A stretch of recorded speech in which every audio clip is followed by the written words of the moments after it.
Kelp and Seagrass in helping to mitigate and build resilience to impacts of ocean acidification. And presentations will also focus on how governments might explore pilot projects that further examine this potential. My name is Jessie Turner, and I'm the project manager for the OA Alliance and will be facilitating today's webinar. And I'd like to take a quick moment to acknowledge this time of deep uncertainty and transition. We here at the OA Alliance hope that you, your loved ones, and your communities are doing well. And also want to thank NOAA OAP for hosting us on this GoToWebinar platform, which I'm learning a little bit in real time, so begging everyone's forgiveness as we transition presentations today.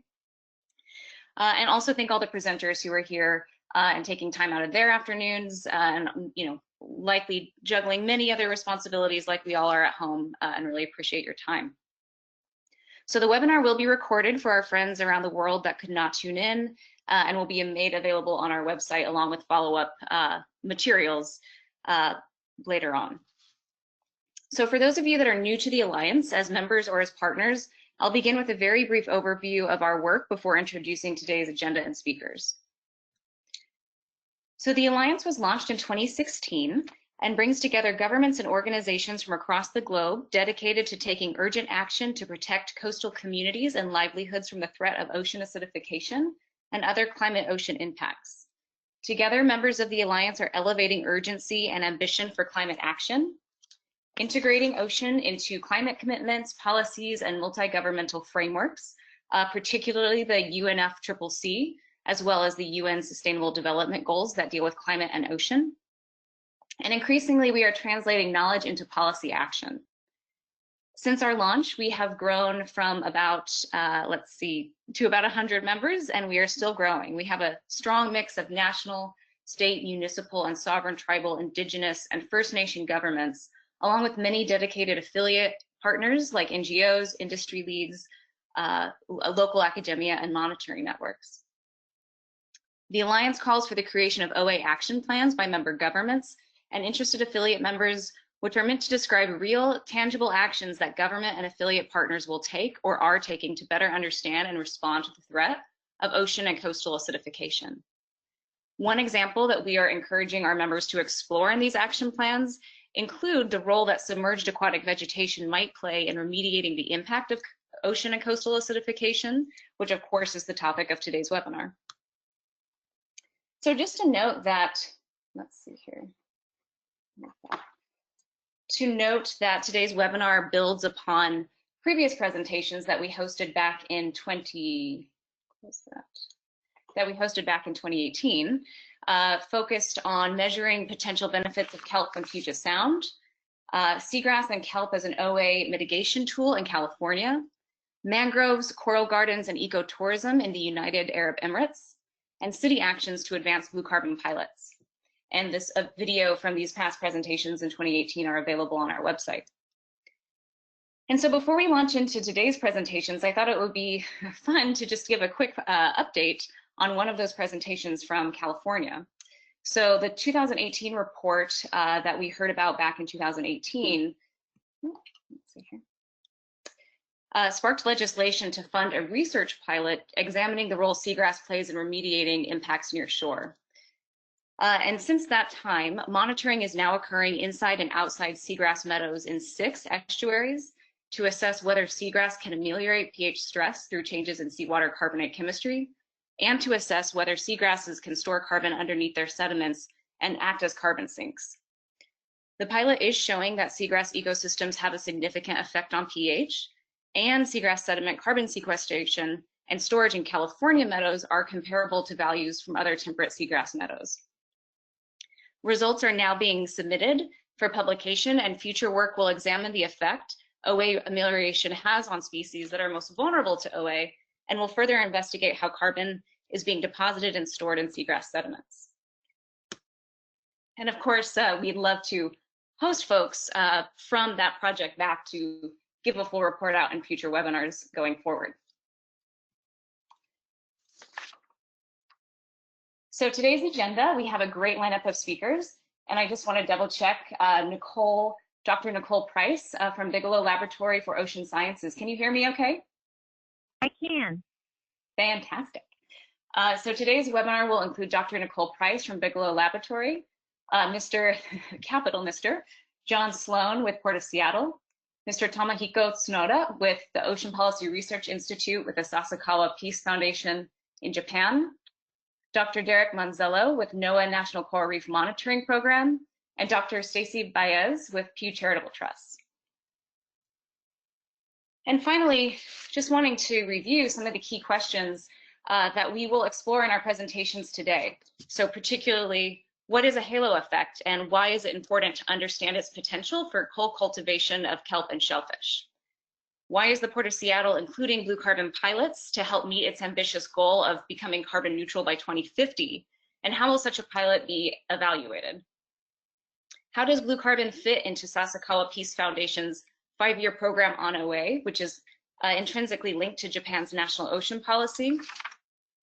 What is ocean acidification refugia, and what is the potential for seagrass beds to ameliorate or help provide refugia for coral reef downstream or within seagrass beds? And importantly, how can we better account for and map some of these ecosystems across different geographies? So with that, speakers, I believe that I will likely be running your slides for you, and then you'll have to say next slide when you're ready to advance. We have about 50 minutes for 5 presentations, and we'd like to leave room for a few questions. So I'll be sure to interrupt if we're getting close to time. And without further delay, I'd like to introduce Dr. Nicole Price with Bigelow Laboratory for Ocean Sciences. Nicole, are you comfortable if I put your slides on my screen? Yes, please. Cool.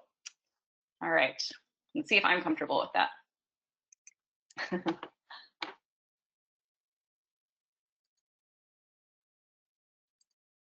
All right. Does that look all right to you? Yes, thank you. Fantastic. Take it away. Okay, thanks everybody for joining. I want to start by saying that what I'm presenting is really a collaborative effort between the Bigelow Lab for Ocean Sciences, Island Institute, and the University of New Hampshire. And really importantly, it's within partnership with some of the seaweed farms in Maine, Ocean Approved and Atlantic Sea Farms, and the mussel farm, Bangs Island Mussels. Next slide, please. So when we started working on this project in about 2015, the Maine Ocean Acidification Commission just came out with a series of recommendations to address mitigating acidification. And one of the recommendations was to explore the potential for farmed seaweed to serve this purpose. And so we started by creating this sort of conceptual diagram of the halo effect. And the idea was that seaweed farming through the process of photosynthesis would be absorbing enough carbon dioxide and maybe nutrients and releasing a sufficient amount of oxygen to really ameliorate the problem of acidification in its immediate vicinity. And that by growing shellfish with that kelp, you might create a sort of environment that was conducive to shellfish growth, even in a future more acidic ocean. But at that point, we had no idea about the magnitude of the halo, the relative effect size, or the spatial size of that halo effect. How deep would it go in the water? How far away from the seaweed farm? So we set out to tackle some of those questions. Next slide. And what better place to do this research than in Casco Bay near Portland, Maine? So that's in the northeast U.S. Casco Bay is home to more than 200 shellfish lease sites. And it's subject to some pretty corrosive events. We have a huge watershed along the coast in Maine, and freshwater rain events can contribute to coastal acidification on top of ocean acidification and lead to big drops in omega saturation state along our coastline. Next slide. So we started our work in between Chebeague and Little Chebeague Islands there in Casco Bay. And this is where the first commercially successful seaweed farm in the U.S. was started, a sugar kelp farm manned by Ocean Approved. And what we did was decide we wanted to put out some oceanographic instruments inside that farm, and then identify a control site that was separate from the farm, but had similar bathymetry, hydrography, etc. And so we worked with Nick Record at Bigelow and the SBCOM model that he acquired to understand the circulation patterns in that area. And the control site, which is on the inset here, is to the northeast, and it is biogeochemically sort of separated from the farm site because it's upstream in terms of the prevailing tidal current. Okay, next slide, please. And we put out instruments to measure partial pressure of carbon dioxide in the seawater, oxygen, seawater pH, salinity, and temperature. They were recording every 30 minutes. We took discrete samples every 2 weeks to calibrate those instruments. And kelp grows during the winter months, so that was some pretty cold sampling that our team did. Next slide. And I'm going to show you a series of data sets from 3 years of doing this work. So on the left side of the panel, or the graph here, the top graph is of seawater pH. The green lines or dots are inside the kelp farm, and the black are outside of the kelp farm. And the first thing I hope you notice is that seawater pH and aragonite saturation state are both higher inside the farm than outside. These are the first couple of weeks of data right after the seaweed farm is getting going in January. And you can see that inside the farm gets out of the danger zone, which is that red line going across the saturation state graph. That red line depicts a conceptual threshold below which many shellfish species are very vulnerable to those low saturation state levels and above which they can successfully calcify. And a kelp farm gets out of that danger zone earlier in the year than at least the instruments indicate outside of the kelp farm. And so if you click 2 or 3 more times, you'll see graphs appear on the right-hand side of the panel. So advance, please. And again, and one more time. And we've done these instrument deployments in successive years in 2016, 2017, and 2018. And that pattern is repeated where the pH inside the farm is much higher than that outside the farm. Okay, next slide, please. That was only measuring differences in biogeochemistry at 2 locations, though, when we really wanted to get a handle on what the shape and size of this halo impact was and how far it reached and how intense was it moving away from the center of the seaweed farm. And so we started doing some underway mapping of carbon dioxide. I noticed after 6 of these attempts that the CO2 was much lower, about 50 parts per million, or sorry, microatmospheres lower inside the farm as compared to outside the farm. But the shape of that halo was amoeba-like and moved, not unsurprisingly, with the change in tides. Next slide, please. The next really important question to ask is, okay, well, we can measure these chemical differences. What does that really mean for the shellfish that could be grown next to these seaweed farms? And so we conducted an outplant experiment where we took mussels from Banks Island mussels on their lines, put them in predation exclusion cages, and deployed those inside the kelp farm and then at 4 distances moving away from the farm that you can see in the upper right inset there. Next slide, please. And 2 really remarkable things we noticed. First, that the mussels grown inside the farm, so that's at the 0 meter distance from the kelp farm, the first set of bars on the left side of the graph, had both thicker and denser shells as determined by X-ray radiography as compared to the mussels even just outside the farm or moving further away. Next slide. Can you click once? I think the video should show. Yes, there we go. So one thing that's really important to note is mussel processing is not a gentle procedure. And a lot of shells can get broken in that process if they're thin and easily cracked.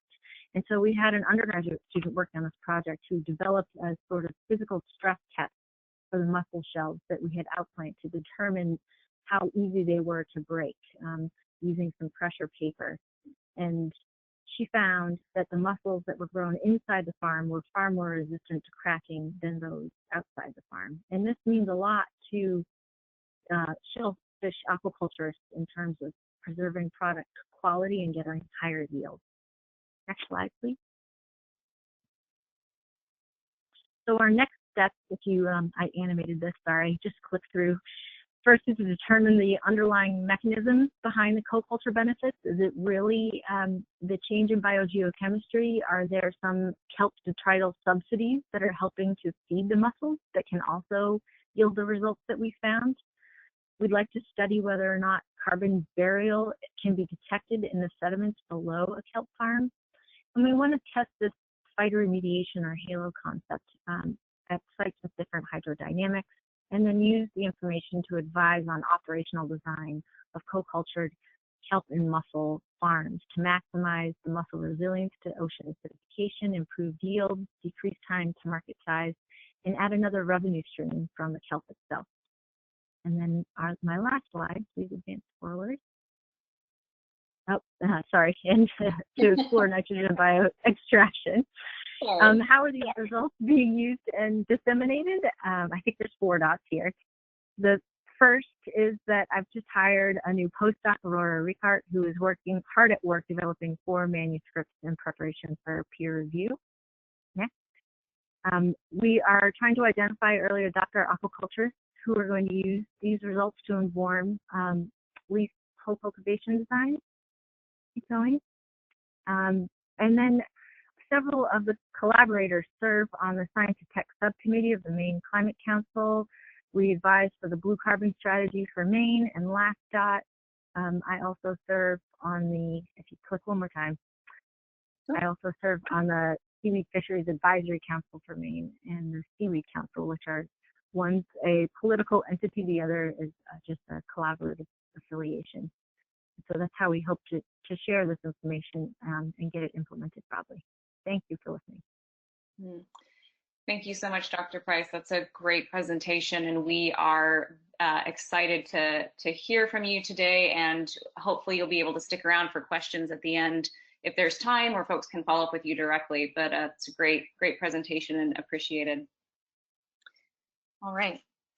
So next we'll hear from Mr. John Sloan with the Port of Seattle. John, can you hear me okay? I can. Great. So go ahead and get your slides up here. And I'm thrilled to be able to welcome the Port to the OA Alliance family, and really thrilled to have your work as part of our sort of showcasing examples and really inviting in ideas of how different jurisdictions are working and thinking about ocean acidification in partnership with other governmental entities, which you'll hear about today. So John, I'll go ahead and turn it over to you, and go ahead and say next slide whenever you're ready. Great, thanks, Jesse. So I'm going to talk a little bit about the Port of Seattle Smith Cove Blue Carbon Project. The Port is a municipal agency. We're somewhere between a public agency and industry. Our primary goal is to increase economic vitality, while at the same time being a good steward of natural resources that are within our footprint. And in that light, I want to talk a little bit about a project, some of the things we're doing. Next slide. So blue carbon, you probably all know what that is, but in the Pacific Northwest, what we're generally talking about here is kelps, algae, sugar kelp, bull kelp, seagrasses such as eelgrass, and emergent marsh plants at the edge. And I also include riparian trees and shrubs that grow at the shoreline in that. Next slide.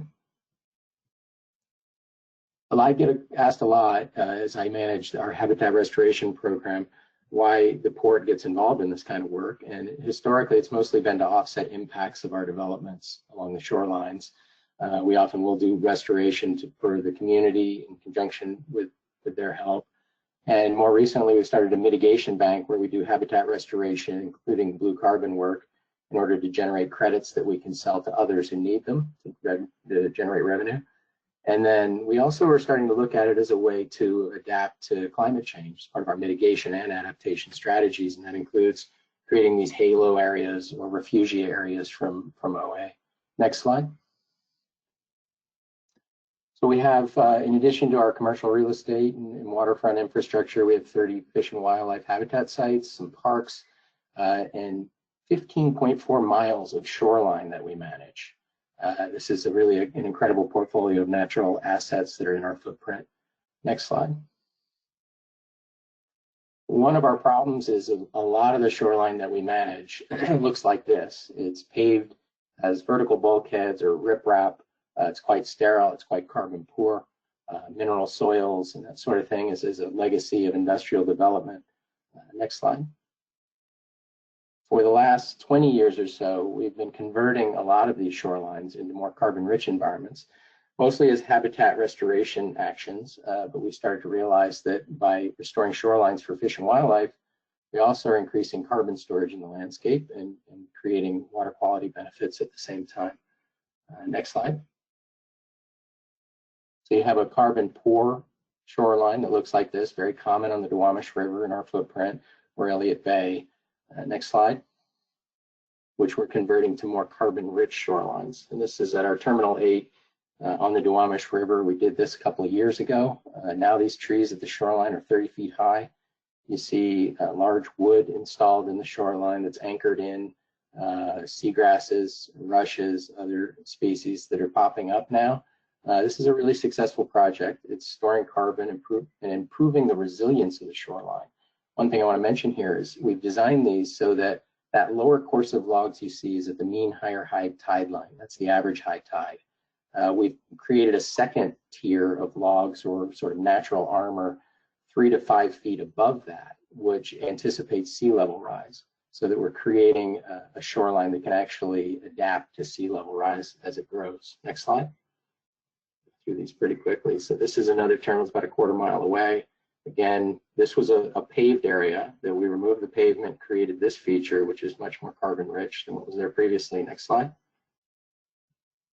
Turning Basin 3 upriver from there, this was a gas station. This was a paved area with a debris-strewn rubble shoreline, building underground tanks. We removed all that to create this habitat feature as mitigation for one of our development projects. And it's now very carbon rich and functioning well for salmon production. Next slide. So what I've shown you is a lot of the shoreline work that we do. We've gotten pretty good at that, which you see kind of on the right side of this illustration. We started to wonder about the hundreds of acres that we manage that are either lower intertidal or subtidal, some of which can support things like bull kelp and eelgrass and other algae and native oyster beds. Next slide. As we started wondering about this, we noticed it was in the news a lot. This definitely wasn't a novel idea to the port. People have been looking at the ability of these features to sequester carbon and affect seawater acidification, improve habitat. And that interest led us to go to our management and say, give us some money for a study. And because this was a high profile thing emerging in the news, we were successful. Next slide. And so we got some money to hire a consultant. And what our question to them was, can we look at all of these different types of habitat that we include in our restoration projects, whether they be subtidal or upland or intertidal, and assign a carbon coefficient to them in terms of how much carbon those habitat types on average store per acre. Next slide. And they reviewed the literature, focusing on regional stuff in the Northwest, and came up with some defensible numbers for different types of habitat, and not just habitat, but some of the developed areas like paved areas, which obviously have zero carbon in them for the most part. And the values range from our riparian forests at the edge of the water of around a ton of carbon per acre per year that they're capable of sequestering, down to kelp beds, which they came up with about a third of a ton, which I think might be low. And it's one of the reasons why we want to continue to study this. So next slide.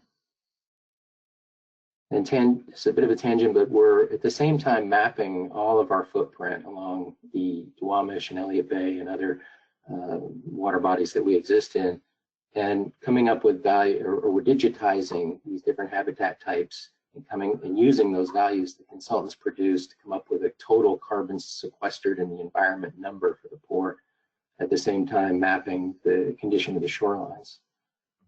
Next slide. So that led us to want to know whether these numbers the consultants came up with, if we're going to use them against our greenhouse gas goals or our carbon neutral goals, as we manage the landscape to increase the amount of carbon we can store within it in our footprint, we need to test those assumptions. So we picked Smith Cove as a study site, which is at the north end of Seattle. Next slide. And we have access there to about 25 acres of marine area, both from the riparian shoreline down to deeper subtidal areas where we can install riparian, emergent marsh plants, the oyster beds, eelgrass, and bull kelp, which we now think have these carbon sequestration values associated with them. And as a function of this study, we're going to install these features, which we've done mostly. We're still working on it, but most of it's in. Then we're going to study the actual carbon accrual over time by taking sediment cores and biomass estimates above ground. And we've got pH sensors installed in the eelgrass beds and outside the eelgrass beds, so we can see if we're having a beneficial effect on raising pH over time. And we'll be installing another one in the kelp area. Next slide. Skip this one. It was a short video our propaganda department put together. That's pretty fun. So we're doing this study to try to assess whether our actions at Smith Cove are creating habitat that will sequester carbon, improve ocean acidification conditions and habitat. And it's really amazing because in 25 acres of site, it's going to cost us less than $1 million to really improve, hopefully improve these three things. Compared to the Duwamish, that's like an order of magnitude or two lower than the costs of restoration in the Duwamish River Basin. Next slide. And where we're at, we've completed most of the installation of the kelp, eelgrass, and shellfish. We still need to do some shoreline restoration. We've recently engaged the Department of Natural Resources and Department of Ecology in Washington State in this study. They'll be doing a lot of the science to support. Obviously, we're not a natural resource agency. We're not set up for that. Next slide.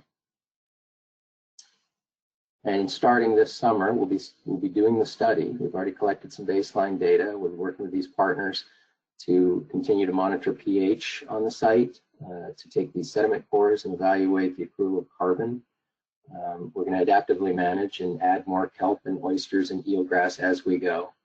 We're working closely with the community to do interpretive signage at the park, and we hope to engage some of our neighbors, including some tribal interns, in collecting the data and working with us on this project. I think that's all I had. Next slide. Yeah, just acknowledge some of the partners we're working with. And with that, look forward to questions at the end. Wonderful. Thanks so much, John. Excellent presentation, and we're thrilled that the Port of Seattle has joined the Alliance and really look forward to staying engaged with you on this project. I'm sure you'll have questions if you can stick around to the end, and more opportunities to engage with the Port of Seattle as we go. So thank you so much. Thank you. All right. So now shifting over a little bit, very happy to have engaged with us a member of the OA Alliance at the Sasakawa Peace Foundation in Japan, and specifically their Ocean Policy Research Institute. And so I've got about a 6.5-minute presentation from Ocean Policy Research Institute talking about their 5-year ocean acidification program, as well as components of blue carbon, particularly relevant to kelp, that they'll be starting to explore. So I'll go ahead and cue that up here. I'm Tomoaki Tsunoda of Ocean Policy Research Institute, OPRI, in Japan. First, I would like to appreciate the organizers to give me this great opportunity. Since 2000, OPRI has worked as Japan's only think tank devoted to ocean policy. We conduct projects in various fields, such as human resource development and Arctic governance. We are also promoting studies on the marine environment. Today, I would like to talk about outcomes of the 5-year program of ocean acidification and our new project on blue carbon. As you all are aware, international policies on the ocean had long been oriented towards sustainable development, as seen at the Earth Summit in 1992 and subsequent summits, and with the SDGs in 2015.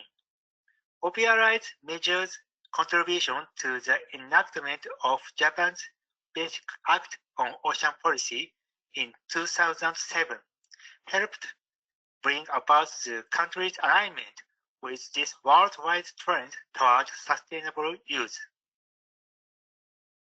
And ocean acidification is one of the targets of SDG 14. I'd like to show our ocean acidification project. OPRI launched the program in 2015. Through this program, we aimed to raise awareness regarding ocean risks and develop policy recommendations in order to fill the gaps between the increasingly serious situation and current levels of understanding among stakeholders. We held an international symposium and conference on this topic in 2016 and 2017. To address this situation, we submitted proposals on ocean acidification issues for inclusion in Japan's Basic Plan on Ocean Policy, focusing on the promotion of understanding based on scientific knowledge. Cabinet decision adopting the latest Basic Plan on Ocean Policy was made in 2018. It includes most items which we proposed. Let's see, for example, one of our proposals. We proposed the promotion of public awareness activities. OPRI worked with high school students to enhance monitoring in coastal areas. After the lecture, we held a workshop to make monitoring plans and started pH and DO monitoring near their high school in 2017. In order to address the issue, we also developed the website Marine Crisis Watch with the help of Jamstack. And right figure shows the WebGIS platform for near real-time forecast of OA. And this figure shows the monitoring data around Japan. And this shows news article on ocean acidification and deoxygenation written in Japanese. I believe Japanese article is crucial to the stakeholders in Japan. To check the activity under the Basic Plan on Ocean Policy, we held an international symposium in 2018, taking the opportunity of PICE's annual meeting in Yokohama.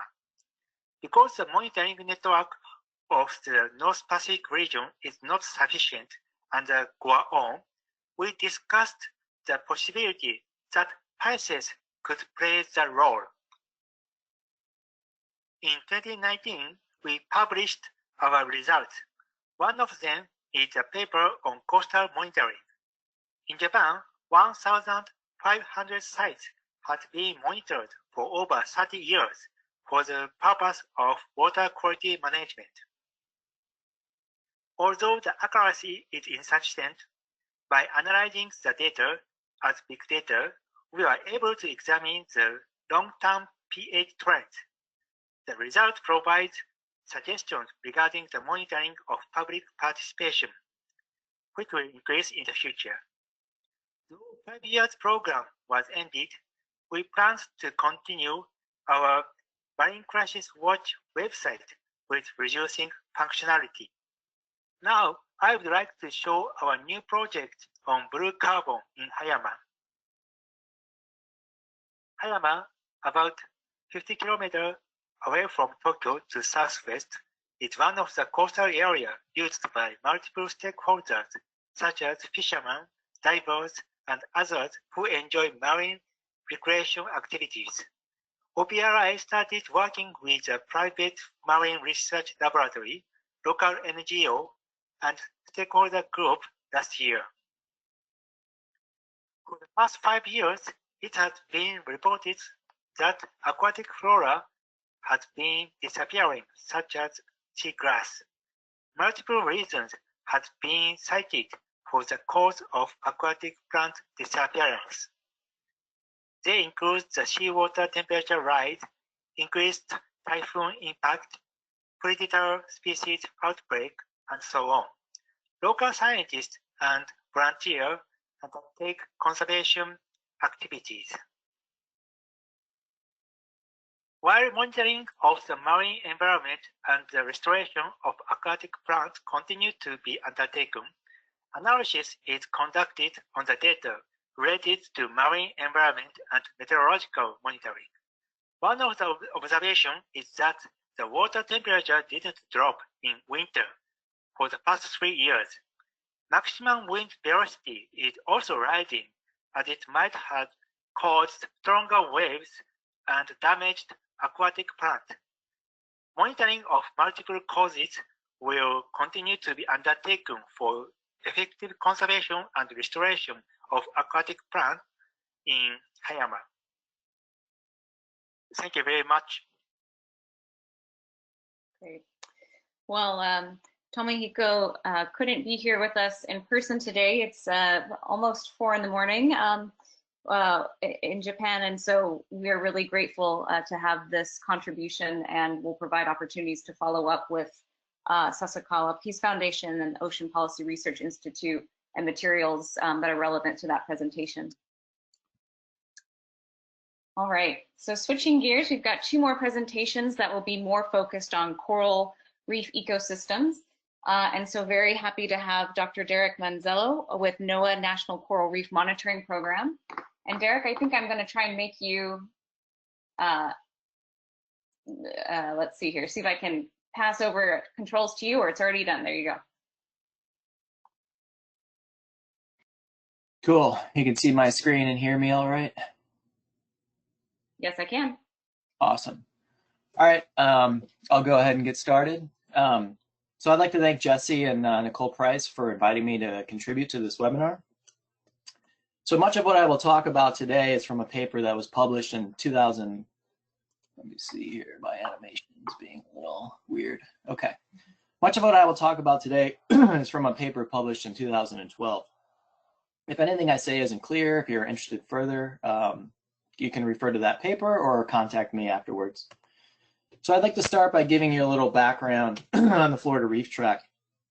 Here's a very coarse benthic map from 2005. Coral or reef habitat is what is shown here as this red or pink dot that kind of parallels the shoreline of the Florida Keys. And all this green is what's considered to be seagrass habitat. So what this map doesn't show well is that there are inshore patch reefs that dot the upper and lower Florida Keys between this offshore barrier reef and the islands of the Florida Keys. In fact, there's over 6,000 of these patch reefs, and the majority of them occur offshore the upper Florida Keys. So the best developed reefs are offshore of the upper Florida Keys off Key Largo, as well as offshore of the lower Keys, and then in the Dry Tortugas. In what are called the middle Florida Keys, reef development is extremely poor. This was coined the inimical reef hypothesis by Bob Ginsberg and Gene Shin back in 1966, I guess. The idea here being the exchange of inimical waters from Florida Bay through the wide channels in the middle Florida Keys is what's responsible for the poor reef development there. So over the past 30 years, the Florida Keys coral reefs have undergone a well-publicized decline. And most reefs you see here in this red pink line now have less than 5% coral cover. This isn't true, however, on the inshore patch reefs. Here you can get very high levels of coral cover, and the inshore patch reefs usually average about 20–25% coral cover. And this is confusing because these inshore sites experience what are considered to be marginal environmental conditions for coral growth and reef development. They get hotter in the summer, they're colder in the winter than the offshore sites. And they also have more nutrients, higher sedimentation, higher turbidity. So here's a photograph of one of these inshore patch reefs at Chica Rocks. This illustrates that these patch reefs still have a good amount of live coral cover. This is Orbicella fabulata, which is an ESA-listed species as threatened. So my colleague Diego Lehrman did an excellent study where he showed that coral cover decreases significantly with distance from shore. So the farther you go from shore in the Florida Keys, the less coral you're going to find. So So let's look at carbonate chemistry. So here's a snapshot of the spatial variability of carbonate chemistry from April 2011. Water samples were collected and analyzed for dissolved inorganic carbon, or total CO2, and total alkalinity. So what you'll notice is that the inshore waters are depleted in total CO2 and total alkalinity. And the depletion of total CO2 is significant, or is sufficient to significantly elevate aragonite saturation state. And the highest values of saturation state occur on the inshore sites here in the upper Florida Keys. Oops, go back. In late fall, the trend we saw in the spring is reversed. So the increase of inshore total CO2 in autumn depresses aragonite saturation state relative to offshore. And this leads to the question, what is the net magnitude and direction of this gradient? Because it effectively flip-flops to where you have lower aragonite saturation states inshore in the spring and summer, and then it flips. You have higher aragonite saturation states inshore in the spring and summer, and then it flips in the autumn and winter to where you get lower saturation states inshore. So we wanted to know if the inshore sites experience higher or lower saturation states on average when you look at a full seasonal cycle. So to address the question, we undertook carefully stratified sampling of the carbonate chemistry at paired inshore and offshore sites in the upper, middle, and lower Florida Reef Tract over 3 consecutive years. So this slide shows you the mean gradient for the 4 carbonate parameters across all seasons by the upper, middle, and lower Florida Reef Tract. So to determine the net effect across all seasons, we took the sum of the mean delta values by season, and this is represented by sigma. So negative values here mean that on average values are lower inshore, whereas positive values indicate that overall values are greater inshore. So the increase of inshore aragonite saturation state during the spring and summer is greater than its depression during autumn for both the upper Florida Keys and middle Florida Keys. So what's causing this trend? When you dig into the carbonate chemistry, the large elevation in saturation state is due to large declines in total CO2. So this suggests this is primarily a result of primary production. As you go from the offshore reef tract to shore, you'll recall that seagrasses are the dominant benthic type. Likewise, the dominant species of seagrass, the Thalassia testudinum, or turtle grass is what it's commonly called, reaches their peak standing crop in abundance in June and their peak productivity in July, and minimum values for these occur in January. The same trend occurs for macroalgae in the Florida Keys, whereas you get a peak from the spring to summer and then a decline during the cooler months. So we established a climate monitoring site as part of the NOAA National Coral Reef Monitoring Program and deployed a MAP CO2 buoy at one of these inshore patch reefs in the Florida Keys in December 2011. So that's a Chica Rocks MAP CO2 buoy in there in the background, and the data from this buoy since December 2011 are there on the right. So the light blue line in the graph on the right is the mole fraction of CO2 in the atmosphere, and the dark blue is CO2 in seawater. So this confirms that seasonally you get a very strong drawdown of CO2 at these inshore sites. And what's interesting is that you'll notice a little bit of a gap there on the far right, right above where it says 2018. That's actually a gap that was caused due to Hurricane Irma. Irma came ashore about 50 miles west of here. The buoy survived and actually continued to record data. But what's interesting about these data is you'll know that the seasonal amplitude has dampened considerably since Hurricane Irma, and I think this is probably because there was considerable losses to seagrass habitat due to Hurricane Irma, and that's probably what's dampening this trend. Anyway, so on the right we have verification of the temporal nature of the drawdown, and on the left we see a spatial snapshot of this drawdown and its impacts on aragonite saturation state. So this figure illustrates the ocean acidification refugia hypothesis in a nutshell. What we see is a strong drawdown of total CO2 during the spring and summer that is coincident with the seasonally high productivity in seagrasses and macroalgae. This drawdown is higher than the enrichment in CO2 that occurs during the fall and winter, and this is apparent in the aragonite saturation state data, to where we get very, very high values of aragonite saturation state on the inshore reefs during spring. So first conclusion, seagrasses and macroalgae draw down a significant amount of dissolved inorganic carbon in the Florida Keys. Seagrasses bury a fair amount of their carbon in their roots and rhizome structures, whereas macroalgae are more ephemeral in nature. So the majority of the carbon fixed by macroalgae probably ends up back in the water column a lot sooner than that fixed by seagrasses, because macroalgae can be grazed or broken down by microbes sooner than the roots and rhizomes of seagrasses.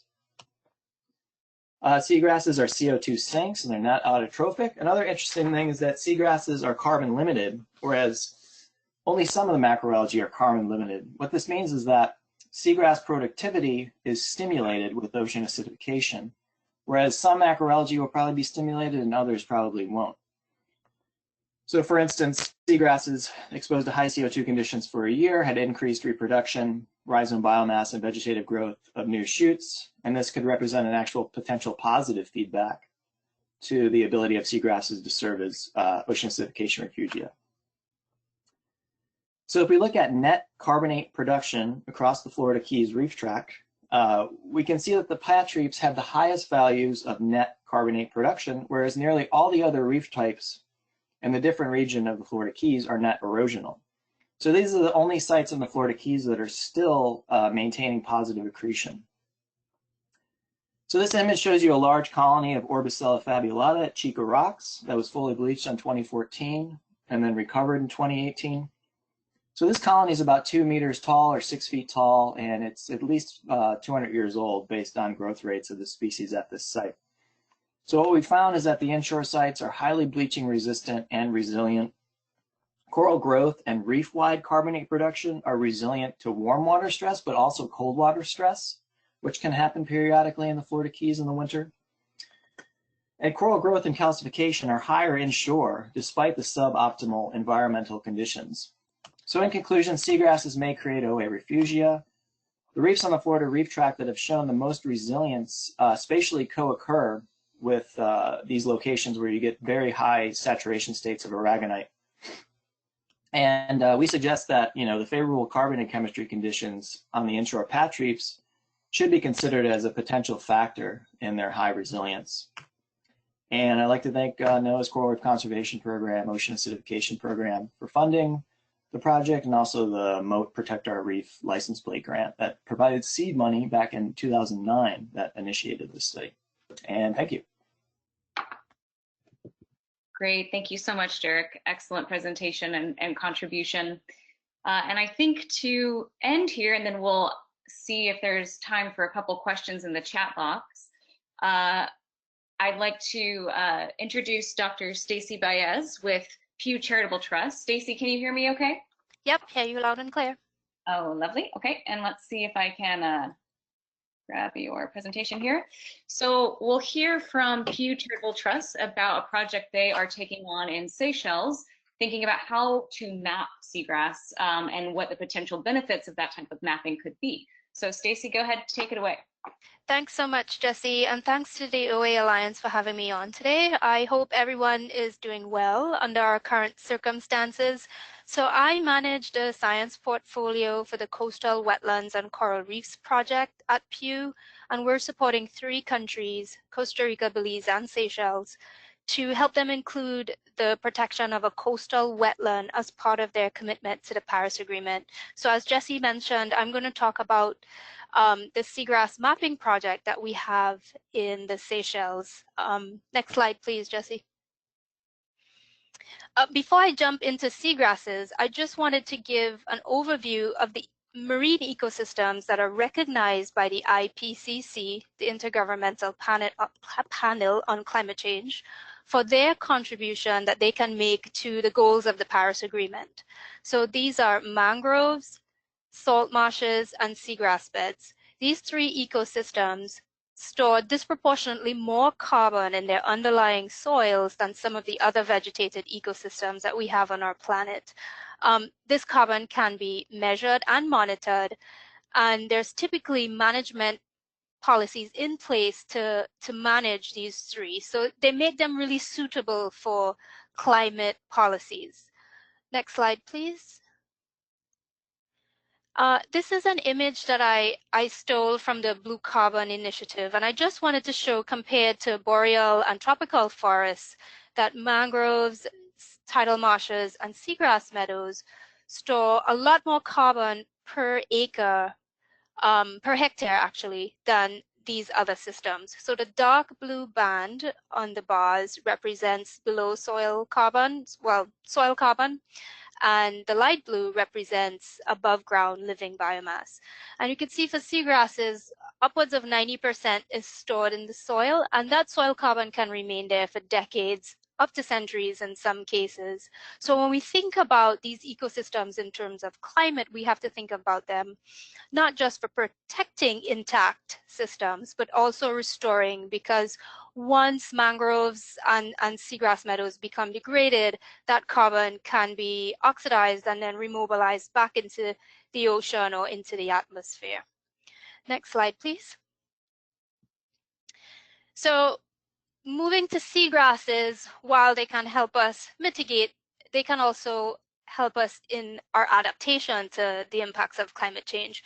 For example, 1/5 of the world's largest fisheries depend on seagrass. So 1/5 of the biggest fisheries landings, those species use seagrass beds as critical nursery habitat. That's hugely impactful for livelihoods and food security.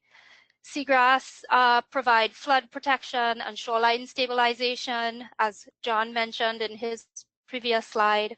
And then 10% of the organic carbon sequestered in the ocean is buried in seagrass. Seagrasses only represent less than 0.2% of the world's ocean, but they bury 10% of the carbon. So they're really impactful when it comes to climate change, and countries can make use of this in terms of putting them forward in their climate policies. Next slide, please. And they can do this through nationally determined contributions, or NDCs. So this is a little bit wonky, but NDCs are the plans that a country will submit, and it's a roadmap. It's the plan of actions that they will take to meet the goals of the Paris Agreement. And they're nationally determined based on the country's priorities and capabilities. They're supposed to be updated every 5 years. So this year, 2020, NDCs are actually due. In addition to emissions reductions, which is the real crux of the Paris Agreement, countries can also include nature-based solutions, such as the protection of a seagrass meadow or meadows, as part of their commitment. And the country of Seychelles is really committed to including seagrass as part of their NDC. I don't know if this presentation will be shared. I think Jesse mentioned that it will be. There's a link below that you guys can check out if you're interested in learning a little bit more about coastal wetlands and NDCs. Next slide, please. So taking you from your computer screen all the way to the Seychelles, this is a seagrass bed of Thalassodendron in the Seychelles. Beds like this is not uncommon. They're very dense. They can be miles long, but unlike salt marshes and mangroves, seagrasses are less visible. They're less easily mapped. The country does not have a ground-truthed map of all the seagrass beds within their jurisdiction. And so, next slide, please. This project is going to be twofold: to map all the seagrasses in Seychelles and provide the first-time carbon assessment of grass beds. So this work is being led by the University of Oxford, Dr. Gwilym Rowlands, and he's using remote mapping techniques, so satellite imagery with 3-meter resolution, to first map the EEZ and the grass beds, and then there will be an intense field component run by the University of Seychelles to validate. So it'll be the first time a full EEZ-wide map will be available for the country. While that validation is underway, the field crew will take soil cores, and that core will be analyzed for carbon content. So this information will be twofold: the map, which the country currently doesn't have, that is a validated map, and then a baseline assessment of the carbon value of the seagrass beds in country. The information from this project will be packaged in a way that's useful for policymakers, and then it'll be submitted in the NDC by the country. So our main partner on the ground is SECAT. It's Seychelles Conservation and Climate Adaptation Trust, and they're facilitating the flow of scientific information towards the policy process. Next slide, please. So where we are right now, last September, the University of Oxford convened a mapping workshop. They brought together mapping experts, blue carbon experts, and people at the policy science interface, and developed kind of a framework of how do you map seagrass beds effectively that can go towards policy measures. And the information from that workshop was then used in the lower left photo, and on the photo on the right, SECAT, which is our main partner on the ground in Seychelles, convened a kickoff workshop for the project, and they brought together policy people and scientists, and you could see there are these big maps on the table, and so scientists were going around and saying, okay, this is an area of interest for seagrass beds, this is an area of decline, interesting species found here. There's at least 11 different types of seagrasses in the Seychelles, and so all of this information will now be built into the project, and that will finally move into policy. Next slide, please. So it's 2020, the NDC is due. The world is essentially in lockdown still. And so to move things forward, what's happening? The University of Oxford is finalizing the sites in country. The Seychelles is an island archipelago of 115 islands. And so logistically, it's a bit complicated to do field work. So they're finalizing sites and dealing with the logistics of that. And then the coordination across agencies and institutions is well underway. So hopefully, as we move forward, 2021 will bring like the full start of this project, and that map can be created. And with that, I think I will end there. Thank you, everyone. Wonderful. Thank you so much, Stacy, for that presentation and for everyone's attention today. And before, I might ask Jen if there are any questions in the chat box that maybe we can take 5 minutes or so for folks that want to stay on to ask and be answered, and then we can also have a follow-up process. One thing I did want to note before we close is that the information that I presented at the top regarding California's current seagrass monitoring pilot project, want to make sure that California seagrass efforts referenced are currently cited, and they're underway by lead PI Dr. Tessa Hill, professor at UC Davis, and many partners, including doctors Melissa Ward and Aurora Reichart. So apologies for not citing that in my slide, and I'll be sure to correct that when we post. So Jen, do we have any questions in the chat box that maybe we could call out if there are a couple more minutes? And if not, we will send a follow-up. Absolutely. We'll try to bundle a few. I think there's some themes throughout. Okay. So Nicole, if it's okay, we'll start with you. I think folks were trying to get a sense of your of the kelp farm. There were questions about the mean velocity, the profile of that site. Could you give folks a sense of that? Yeah, I'm sorry, I don't know offhand what the mean velocities were at that site. It can really get moving during the peak tidal exchange, but the residents, to put this into perspective, the residence time of Casco Bay as a whole can be as long as 3 days. So it is a very protected area. And we do think that's pretty critical to the success that we were able to detect a halo effect there. And we hope to find out where the breaking point is, where flow rates can really disrupt that. And we've started doing some lab studies to elucidate that. Great. And this, you know, anyone can chime in here. There was a question about do seagrasses, mangroves, or other shore vegetation work for carbon ranching or farming? That is allowing plants to root, grow, trim plants, roots die back, leave carbon in the soil, sediment, plant roots, and grow back. Repeat.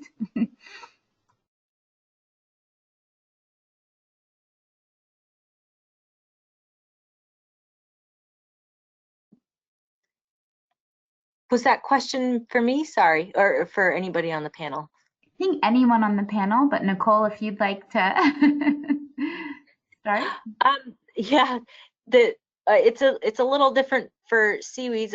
There is interest in successive planting of seaweeds and then purposeful burying of biomass to get a bigger carbon burial rate than what happens naturally. But I'll let others respond for seagrasses. This is John Sloan. I would add for bull kelp, one of the data gaps that we're trying to address is that, it's essentially a seasonal crop. It comes up, it can grow 50 feet in a season. Then it senesces and either washes up on a beach. Some part of it might be consumed by the biota. Some might drift into deep water and become part of the sediments. So we don't really know with bull kelp how much of it we can count on as being sequestered per se. One of the ideas we've had is that we could harvest it toward the end of its seasonal life cycle and bring it into the uplands, into some of our parks, mulch it and incorporate it as a soil amendment where it might be better sequestered. But it's a data gap and something for bull kelp at least that we need to figure out.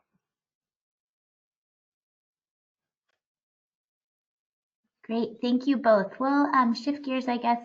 Jesse, one more question for time's sake. So Derek, there was a question about coral reefs, and it was, let me go ahead and see if I can find it. There were some great questions, and I do just, as we're moving through, please note that all of the speakers' email addresses are in the chat box for you. So if you do want to follow up individually, that those email addresses are there. So Derek, the question about your work was about the seasonal effect. So there's just a curiosity if any of the seasonal effect has to do with upwelling, downwelling processes, as well as biomass.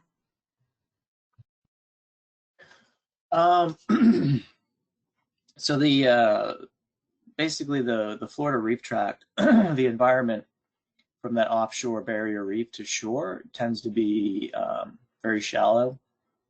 So it's about, I forget what it is, it's like 5 or 6 miles, like maybe 8 to 9 kilometers from the offshore barrier reef to shore, and it's very shallow. It's like it averages, I think, 15 to 20 feet depth, which would be like 4 to 6 meters or something. The point of me saying that is you basically have a relatively shallow shelf that is then, the water columns then impacted by the biota and the benthos. We do get upwelling events in the Florida Keys. They tend to be occur when we get winter cold fronts.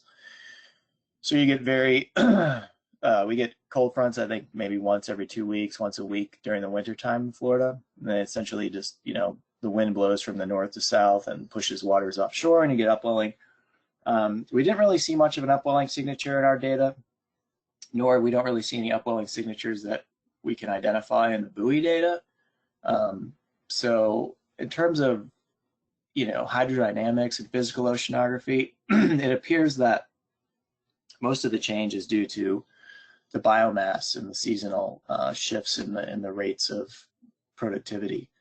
But I mean, I can't obviously say that that's not happening. I think it would just require a much more, somebody much more knowledgeable on physical oceanography to go in and look at the records through time to see, because I'm sure there's probably events where you do have upwelling and you can pick that up. It's just we haven't looked at the data in that respect yet. Great, thanks, Derek. So with that, there were also many thanks and for the great presentation and panelists. So I think that I will hand it back over to you, Jesse. And there were questions just about presentations. Will they be made available, recording, etc.? Great. Yes, well, thank you everyone for participating today. As always, we will make sure that the full recording of the webinar is on the OA Alliance website.